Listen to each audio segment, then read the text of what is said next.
right, guys, so I know I put out a kind of BS short video for the EF, but as of right now, I am taking out the springs that I cut on these Bilstein shocks.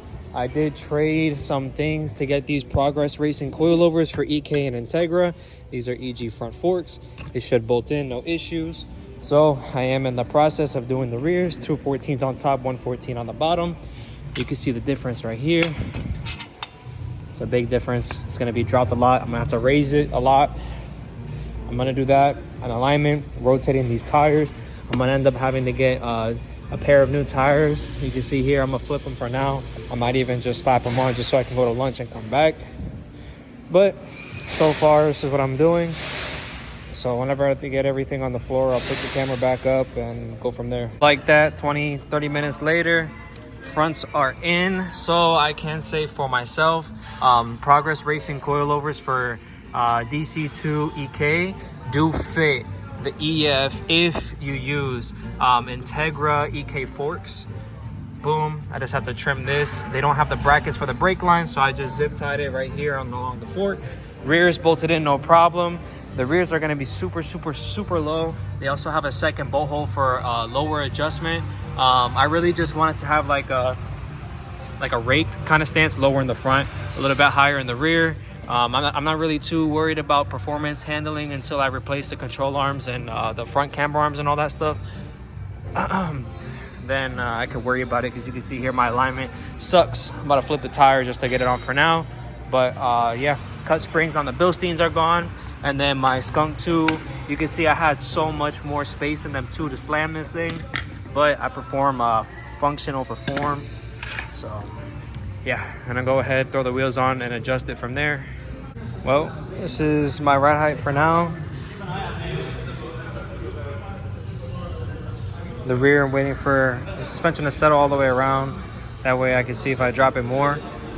I do have the quick option to just use that top bolt hole rather than this one.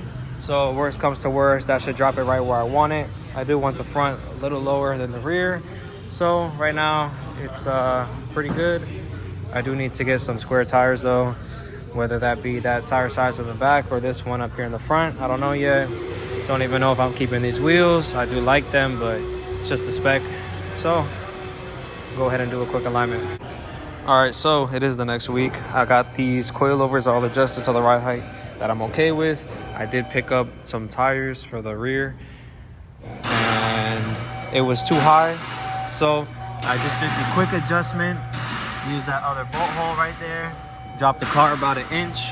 Now it sits really good, almost even with the front. I'm not 100% content with it, but I feel like I should lower the front a little bit more. I do want to get maybe 1 inch spacer and then see how I feel about it, and a front lip. But this is how it is for the time being. I hit the wheels with some purple power so I could just get the brake dust off. I'm gonna give it a wash later if I can. Might take this spray paint off. I didn't paint it, got it like that, but that's what we're working with. The car over the weekend rode amazing. It feels like a completely different car. It still feels like a little Honda, but it rides like a Lexus. Carries its weight. So that's all I got for now. Just got it washed for the first time ever in my ownership. I just pressure washed all that plastic and dumb white paint off. So now I look good, boy. Shiny. Contemplating on running half red one side, half white on the other. And I'm about to go home for lunch.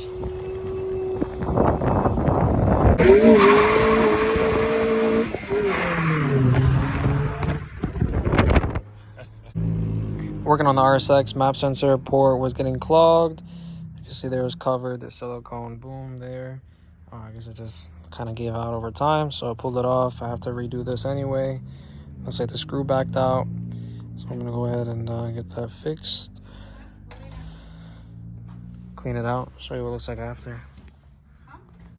Light silicone, re-silicone the auto air control delete. About to go back in. All right, here at Shorty's, got vacuum source ran to my new fuel regulator. Rerouted the fuel feed straight to the rail from the fuel pump. Then I have my return going down and back out. So It looks a lot cleaner this way, not a lot nicer. Rerouted some lines so no more shit in front of the turbo. About to strap it up, see what it does. I just started everything up.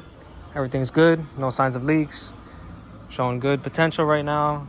So let's just hope that the rest of the afternoon continues to go smoother. See what happens.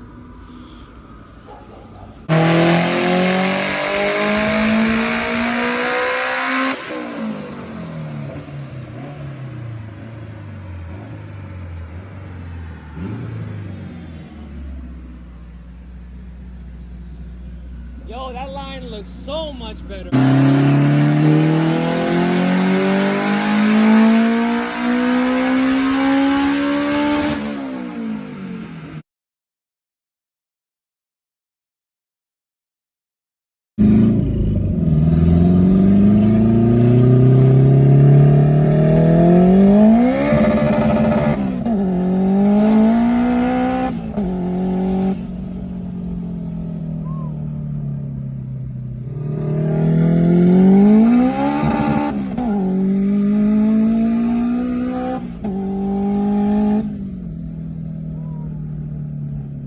So I made the mistake of not bringing a charger, so I didn't get to record any other pulls.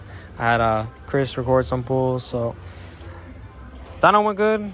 Ran out of wastegate spring, so if I would decide to want to push more, I'll put a 15-pound spring in it, have the boost controller off, and then mess with the boost controller after that, because the boost controller is maxed out now. 7-pound spring, made 440 on 15 pounds, which I'm really happy about because the last turbo was 440 on 22 psi. So we're good, chilling. Fuel system looks really nice. I'm really happy about that. Vacuum right there. Fuel. I got my feed to my return. Block off vacuum, goes back down. Got rid of the old fat regulator, so now it looks sexy. Gonna go ahead and add some clips of pulls, and should be the video.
All right, we're making bad choices. I had the dyno go, and then my car had a vacuum leak on the top of the wastegate.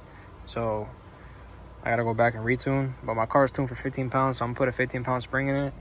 There's the old springs. Let's see what it do. And then when time comes to retune, I'll put my my 2.3 bar springs back in, so I can have boost by gear. For now, I just want to rip on the car, so this is the solution.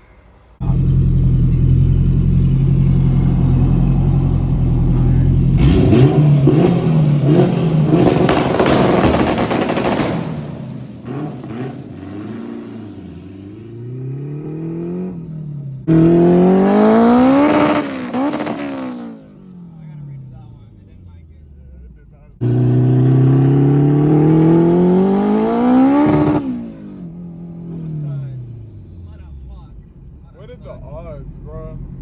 It fucking knew the cop was coming. It's like, nope. I need to bleed this shit, bro.